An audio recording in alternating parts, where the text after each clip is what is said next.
Bem-vindos, eu sou o Mascalenka e esse é o canal Parcialmente Satisfatório e hoje eu trago pra você uma análise do filme Pokémon, o filme Eu Escolho Você. Esse meu jeito de viver, ninguém nunca foi igual.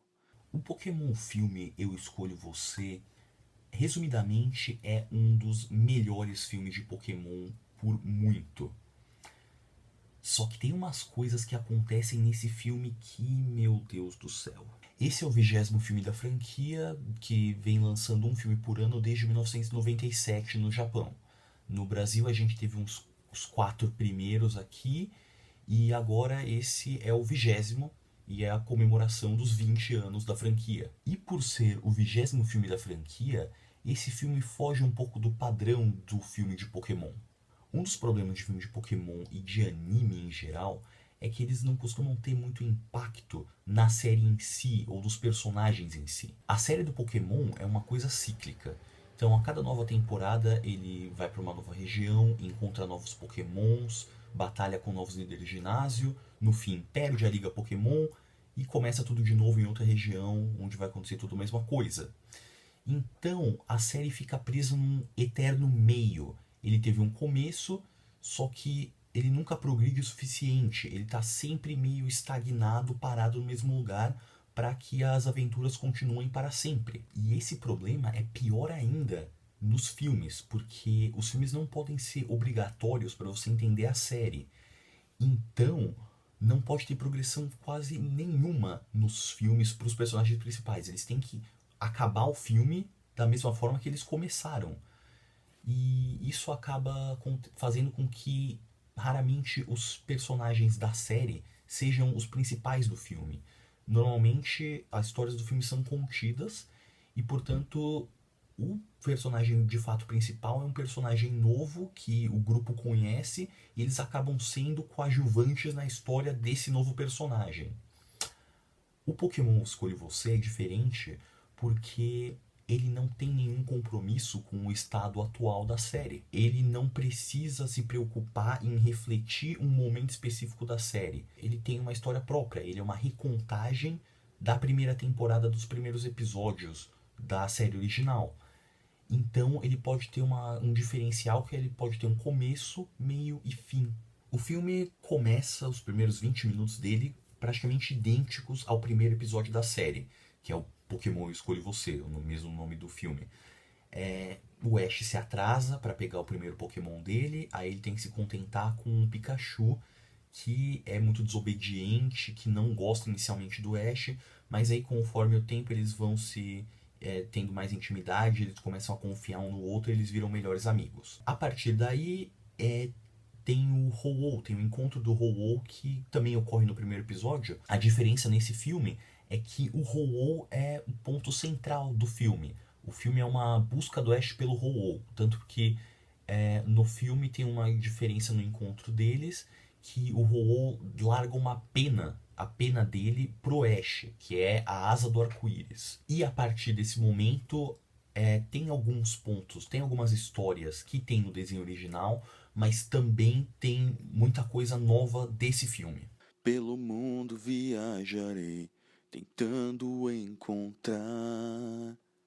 Uma vantagem que esse filme tem, não só em relação aos outros filmes de Pokémon, mas também com o próprio anime, é que você vê claramente o amadurecimento, o crescimento do Ash. Você vê que todas as coisas que acontecem com ele mudam ele de alguma forma. Um dos exemplos é o Charmander. Nesse filme, assim como no desenho, o Charmander ele é abandonado pelo treinador dele e o Ash acolhe ele e ele vai evoluindo para Charmeleon e Charizard e vira um dos Pokémons principais do Ash. Uma das coisas que você vê nesse filme é o Charmander crescendo conforme o crescimento do Ash. Porque o Charmander nesse filme, ele tem uma questão de que ele quer se provar pro treinador, o Cruz, que abandonou ele. Eu vou falar sobre ele mais tarde. E você vê que o Ash vai crescendo junto com ele. Outra coisa também é o Butterfree. O Butterfree que o Ash tem, que ele captura como o Caterpie, que ele vai evoluindo, vira Metapod Butterfree. E quando ele evolui, assim como no desenho, ele encontra uma parceira, uma Butterfree mulher, e ele decide se separar para ficar com ela. No desenho original, isso, ok, foi um episódio, é um episódio marcante, é meio triste, mas a partir daí, nunca mais se menciona esse Butterfree. E o legal é que nesse você vê claramente como isso sendo a primeira perda que o Ash sofre, a primeira vez que ele tem que se despedir de alguém desde a jornada dele. Então você vai vendo vários momentos e você vê o impacto que esses momentos têm na vida, na experiência do Ash. Quanto ao novo rival desse filme, ele é o Cruz. Ele é o cara que abandona o Charmander nessa versão. No anime era outra pessoa, que era um personagem da semana. Mas nesse filme ele é um dos personagens mais legais porque ele serve como contraponto do ponto de vista do Ash. O Ash ele trata os Pokémons como amigos, ele trata com carinho, ele ama todos os Pokémons, enquanto o Cruz ele tá só se importando com o resultado, com força, com vencer, com atingir objetivos. Ele não liga para esse sentimentalismo, ele quer resultados. Tanto que ele abandona o Charmander por ele ser fraco. E quando o Charmander tenta voltar pra ele, ele simplesmente dá um chute nele, dá um chute no estômago mesmo. Raramente você vê agressão física contra Pokémons por humanos. Esse cara é bem pesado. E essa personalidade forte do Cruz, contraposta com a do Ash, faz com que as batalhas que eles têm juntos não sejam só luta de Pokémon, mas sim um embate de ideologias diferentes, de pontos de vista diferentes, e faz com que as batalhas sejam uma forma de progressão de personagens. Um exemplo disso é que o Ash, o Charmander dele já tinha evoluído para Charmeleon, aí ele luta uma vez com o Cruz e perde miseravelmente. Ele tá todo arrependido e ele começa a se lamentar e falar: se eu tivesse usado o Pikachu, eu teria vencido. Ou seja, ele começa a pensar de forma fria, calculista, focada em resultado. Ele começa a ceder ao ponto de vista do Cruz, ou seja, ele se duvida. Ele começa a duvidar da forma que ele trata os Pokémons. Você nunca vê na série original o Ash se duvidando. Tipo, normalmente quando ele falha, ele fala: ah, tudo bem, vamos tentar de novo. Nesse aí ele começa a se questionar. Não é uma coisa muito profunda, mas é uma coisa que não aparece muito em Pokémon, que é um obstáculo não físico, não um desafio exatamente, mas sim um obstáculo psicológico. Ele é um estado de mente, é um pensamento ruim que o Ash tem que lutar contra. E, e ele luta, e ter isso faz dele mais um personagem, dá a ele uma certa camada, que é uma coisa básica, mas em um filme de Pokémon agrega um valor pro personagem. Um aspecto muito bom desse filme é, obviamente, a animação, que é sempre melhor os filmes do que em relação à série, que apesar dos designs de personagens serem bem simples, porque é Pokémon, né? Os detalhes, o sombreamento, a dinâmica de enquadramento, tipo, as cenas de ação são muito dinâmicas, tem uma direção de fotografia muito boa nesse filme, e o detalhe da água é muito bom. Tem uns momentos que tem um CG vagabundo, tipo, tem uma cena de perseguição que os personagens estão correndo e as pedras passando, são um CG bem lento, bem ruim, mas no geral a animação é 10 de 10. Pegá-los eu tentarei, Pokémon, juntos teremos que. Quando o papai e a mamãe decidem que vão se separar, isso é obviamente um choque pro filho. Afinal, a estabilidade familiar, que é uma coisa que ele viveu até então sem problema, ela se desfaz. E aí ele fica frustrado, ele fica com raiva, ele fica triste, e ele não sabe o que fazer porque ele não tem controle dessa situação. Aí ele fica com essas emoções acumuladas e sem uma via de extravasar isso. O que acaba acontecendo é que quando o pai e a mãe voltam a namorar, esse novo namorado ou namorada acaba sendo o alvo principal das frustrações do filho. E como não seria? Você teve uma pessoa na sua vida inteira, e de repente ela sai e um completo estranho toma o lugar dela, Quem essa pessoa acha que é? E não importa o quanto essa pessoa seja boa, não importa o quanto essa pessoa seja atenciosa, caridosa, que queira ser o amigo de verdade do filho, o mero fato dele estar na posição que antes estava ocupada por uma pessoa amada só faz ele lembrar da perda que ele sofreu. Pois bem, os novos parceiros do Ash nesse filme, o Sérgio e a Vera, eles são os novos namorados da mamãe e do papai. Sim, apesar desse filme adaptar a primeira temporada de Pokémon, ele omite dois personagens muito importantes dessa era, que são os parceiros do Ash, a Misty e o Brock. Ao invés disso, nesse filme temos dois parceiros completamente novos. A primeira é a Vera, que é dona de um Piplup, e que ela é uma personagem relaxada, ela quer se divertir, e ela fugiu de casa, tal como todos os personagens de Pokémon fogem de casa, né? Que ela, por causa da cobrança que a mãe dela tinha nela. E o outro personagem, e o meu favorito desse filme inteiro, que é o Sérgio, que ele é um aspirante a professor Pokémon, tal como o professor Carvalho e os outros professores da franquia. Ele quis ser porque na infância dele ele tinha um Pokémon que se sacrificou. E mostra esse sacrifício no filme, é uma coisa bem pesada. Sacrificou para salvar a vida dele, e aí desde então ele quer aprender mais sobre os Pokémons. E eles, por si só, são personagens legais, eles têm uma dinâmica boa, eles interagem legal com o Ash. Eu não me importaria em ver eles como parceiros do Ash no anime, porque eles são legais, eles são carismáticos. Mas eles não estão nesse filme por si só, eles estão numa recontagem da série original. E a série original tinha a Misty Brock. Então você vê eles, tem cenas sendo reencenadas identicamente à série original. E quando você não vê a Misty Brock e vê eles, tem uma sensação de que eles estão substituindo outras pessoas. E, infelizmente, se tentar substituir dois personagens tão icônicos, tão lembrados, tão nostálgicos quanto a Misty Brock, que estão na memória afetiva do público de Pokémon, ninguém ganha nisso, porque os personagens em si não têm chance de serem julgados por si mesmos, eles vão sempre estar na sombra desses gigantes, e os personagens originais não tomam parte numa coisa que devia ser a celebração da história da franquia, e eles são apagados dessa história. Então, tipo, tentar fazer esses dois personagens legais competir com a nostalgia é uma batalha onde todo mundo perde. Pegá-los eu tentarei, vai ser grande a emoção.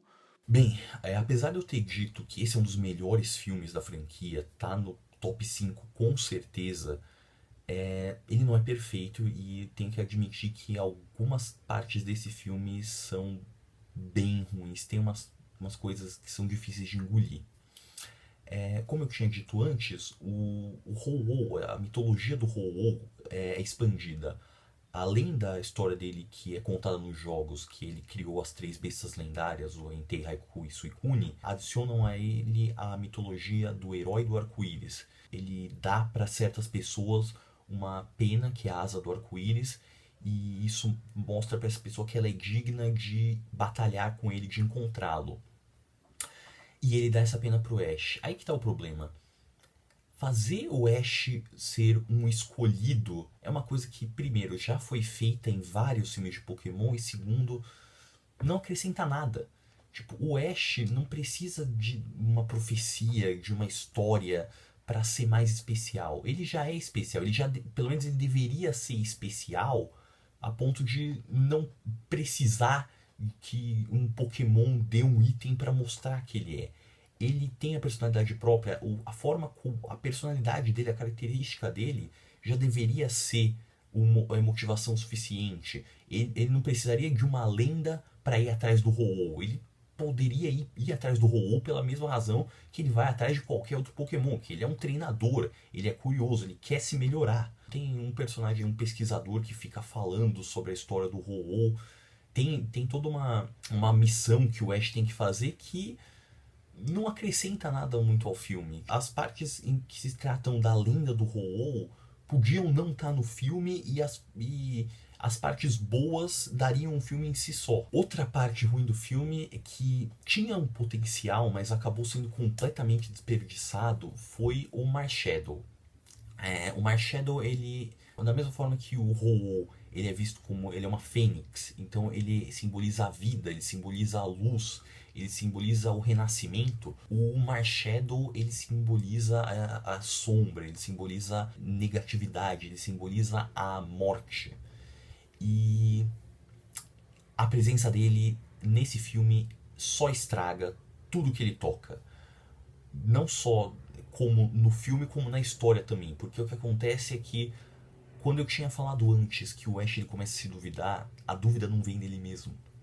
A dúvida vem porque o Marshadow aparentemente está contaminando os pensamentos do Ash e deixando ele deprimido, deixando ele com emoções negativas. E chega num ponto que ele começa a ter uns pesadelos muito estranhos, que eu não vou falar o que acontece, mas não acrescenta nada do filme. A presença dele só tira o peso das coisas que acontecem, porque não é legal o Ash se duvidar, mas aí que você fala que é culpa de um Pokémon maligno, aí perde a importância disso, porque mostra que o Ash normal não se duvidaria. E tem uma parte no fim do filme, o terceiro ato desse filme também é muito zoado. Chega num ponto, até então, você tá acreditando no filme, você tá junto com os personagens na história, você se preocupa com eles, as coisas que acontecem te prendem o sentimento. Mas tem um combo de dois eventos que acontecem muito próximos um do outro, que eu não vou falar o que é, mas você viu na internet, você vai saber que você não consegue levar mais a sério a partir desse momento. Antes você estava envolvido na trama, aí depois que isso acontece, você assiste para ver o absurdo, porque já, apesar de ser Pokémon, já é absurdo demais para você levar a sério. E grande parte disso tem a ver com o Marshadow, que, sejamos sinceros, tá mais aí para promover os Pokémons da geração 7 do que de fato para ser um personagem em si. Outro aspecto negativo que é bem frustrante, na verdade, que é um dos fatores que contribuem para eu já não ver mais o anime na versão ocidental, é que eles trocaram, a The Pokémon Company trocou praticamente toda a trilha sonora por uma trilha sonora bem genérica, bem água com açúcar. Na versão japonesa, eles reorquestraram, recompuseram os temas clássicos da série original, da trilha sonora original, para adicionar a sensação de nostalgia. E enquanto essa versão teve a primeira abertura baseada na 4Kids, da versão da 4Kids, o restante são uns jingles genéricos, sem nenhuma personalidade, chatos. Acho que eles trocaram todas as músicas de fundo, menos uma, que é bem no clímax do filme, que aí acho que não tinha jeito mesmo. Mas isso é uma coisa que tinha parado de acontecer no anime, acho que no Diamond Pearl, que eles começaram a usar as trilhas sonoras originais, mas aí a partir de certo ponto no XY voltaram a substituir. E é chato porque a franquia é uma coisa internacional, mas acho que para internacionalizar eles tiraram uma das partes mais importantes, tiraram a personalidade desse filme, que é a música, que é a parte principal para dar a sensação que o filme está tentando transmitir. E aí se perde muito disso quando você troca a música assim. É decepcionante. O problema principal desse filme, que permeia desde o começo até o fim, é que ele quer ao mesmo tempo ter duas propostas. Ele quer, primeiro, ser uma celebração de 20 anos da franquia, só que também quer ser uma história nova. E infelizmente ele não consegue conciliar essas duas ideias no mesmo filme. Uma acaba prejudicando a outra, e nenhuma das duas consegue alcançar o potencial máximo. Ele devia ter escolhido uma dessas coisas só para poder trabalhar bem, porque acaba não sendo a melhor celebração de 20 anos, nem uma boa história sobre o Ho-Oh. Acaba sendo uma coisa meia boca, apesar de ter elementos que você não vê muito em filme de Pokémon ou na série de Pokémon, enquanto um filme ele é desigual. Por fim, apesar de eu falei coisas boas e ruins do filme, mas eu acho que é um filme interessante, eu acho que é um filme bom, é, é divertido, se você for ver, você não vai se decepcionar, mas também, e é também interessante por causa dos erros que ele comete. Eles não são erros que estragam o filme, mas eles te fazem refletir, tipo, nossa, que poderia ter sido esse filme se tivessem resolvido isso. Mas eu recomendo para todas as idades. Eu acho que vai ser muito bom como uma forma de introduzir para um fã novo, para uma criança, a franquia do Pokémon. Eu acho que é um bom indicador do que a série se trata, de como é a série. E apesar dos defeitos, é uma experiência legal que eu recomendo para todo mundo. Bom, agora terminada a análise crítica, técnica, artística do filme, eu gostaria de falar sobre a experiência do filme, porque esse filme foi um evento. Faz anos, acho que foi em 2004 o último filme de Pokémon que lançou em cinema, que foi o Viajantes do Tempo, e nesse filme foi um evento. Tanto que eu fiquei interessado em saber que tipo de pessoa ia ir nesse filme. E eu achei que ia mais pessoas mais próximas da minha idade, com 20 e poucos anos, mas a maior parte do povo lá eram pais mais velhos, com 30 40 anos, e levando os filhos. Isso foi fofo. Tipo, tinha um monte de criancinha com toquinha de Pikachu, tinha um monte de criança que não devia ter mais de 15 anos. E foi legal ver essas várias gerações indo ver o filme. E uma coisa legal dessa exibição, porque foi uma exibição especial em alguns cinemas seletos, foi que só foram fãs. Eu duvido que tinha uma pessoa que tinha interesse casual em Pokémon. E o legal é que todo mundo sabia que só tinha fãs. Então no cinema tinha uma coisa legal que ninguém tinha muito pudor de falar, nossa, olha essa referência em voz alta no meio do cinema, porque tava todo mundo pensando nessa mesma referência. Tanto que, quando inevitavelmente começou a abertura de Pokémon, é lógico que eu comecei a cantar ela em voz alta junto com meu irmão.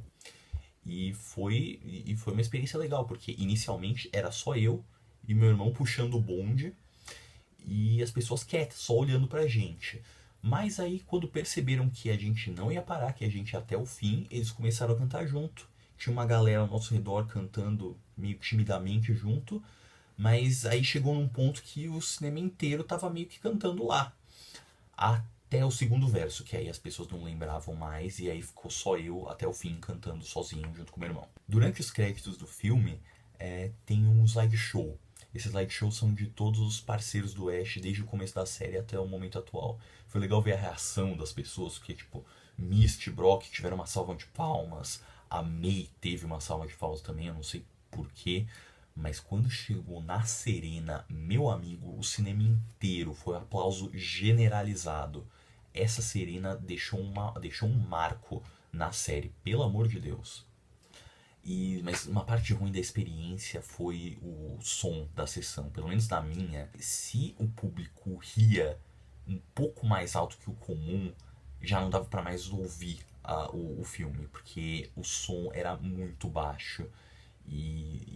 Eu não sei a quem temos que culpar isso, mas foi um problema. Bom, esse foi o fim do vídeo, espero que vocês tenham gostado. Se vocês gostaram, por favor, dá uma curtida, se inscreve, compartilha esse vídeo para alguém que você acha que vai se interessar. Eu quero melhorar as minhas habilidades de fazer vídeo, eu sei que quero ir melhorando cada vez mais. Então, muito obrigado por ver até aqui. Até mais. Desafios vou encontrar e os enfrentarei, lutando pelo meu lugar, que um dia estarei. Vem comigo, vamos formar sempre a melhor equipe.